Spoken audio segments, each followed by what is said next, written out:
அனைவருக்கும் வணக்கம். சற்றம் கிடைத்த முக்கிய அறிவிப்பின்படி தமிழகத்தில் நாளை நாட்கள் ஏப்ரல் மாதம் 23ஆம் தேதி பல்வேறு மாவட்டங்களுக்கு இடியுடன் கனமழை எச்சரிக்கை கொடுக்கப்பட்டனர்.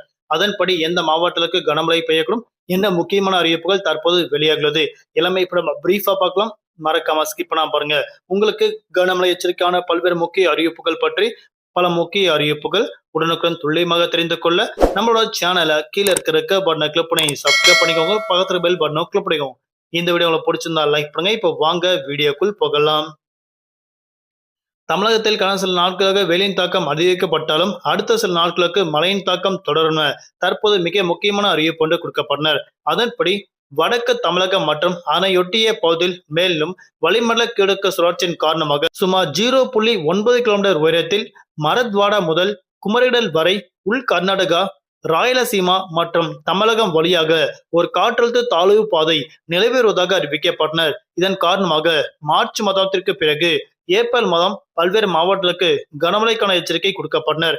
ஏப்ரல் மாதம் 23ஆம் தேதி நாளை நாட்கள் மேற்கு தொடர்ச்சி மலையொட்டிய மாவட்டங்கள், டெல்டா மாவட்டங்கள் மற்றும் தென் தமிழக கடலோர மாவட்டங்களில் குறிப்பிட்ட இடங்களுக்கு மட்டும் மழையின் தாக்கம் நீடிக்கும் என அறிவிக்கப்பட்டனர்.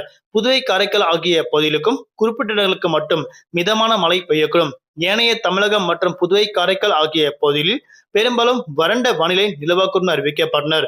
அது மட்டுமல்லாமல் தமிழகத்தில் நீலகிரி, கோவை, திருப்பூர், தேனி, திண்டுக்கல், தென்காசி, திருநெல்வேலி, கன்னியாகுமரி, தூத்துக்குடி, ராமநாதபுரம் உள்ளிட்ட மாவட்டங்களுக்கு அடுத்த சில நாட்களுக்கு மழையின் தாக்கம் தொடர்ந்து அறிவிக்கப்பட்டனர். குறிப்பாக கடலோர மாவட்டங்களுக்கு கனமழைக்கான எச்சரிக்கை கொடுக்கப்பட்டனர். டெல்டா மாவட்டங்களுக்கும் மழையின் தாக்கம் தொடர்ந்து அறிவிக்கப்பட்டனர். வரக்கூடிய ஏப்ரல் மாதம் 28ஆம் தேதி வரை மேற்கு தொடர்ச்சி மலையொட்டிய மாவட்டங்கள், டெல்டா மாவட்டங்கள் மற்றும் தென் தமிழகத்தில் குறிப்பிட்ட இடங்களும், காரைக்கால் பகுதியில் லேசர் முதல் மிதமான மழை பெய்யக்கூடும் அறிவிக்கப்பட்டனர். ஏனைய தமிழகம் மற்றும் புதுவையில் பெரும்பாலும் வறண்ட வானிலை நிலவக்கூடும் அறிவிக்கப்பட்டனர்.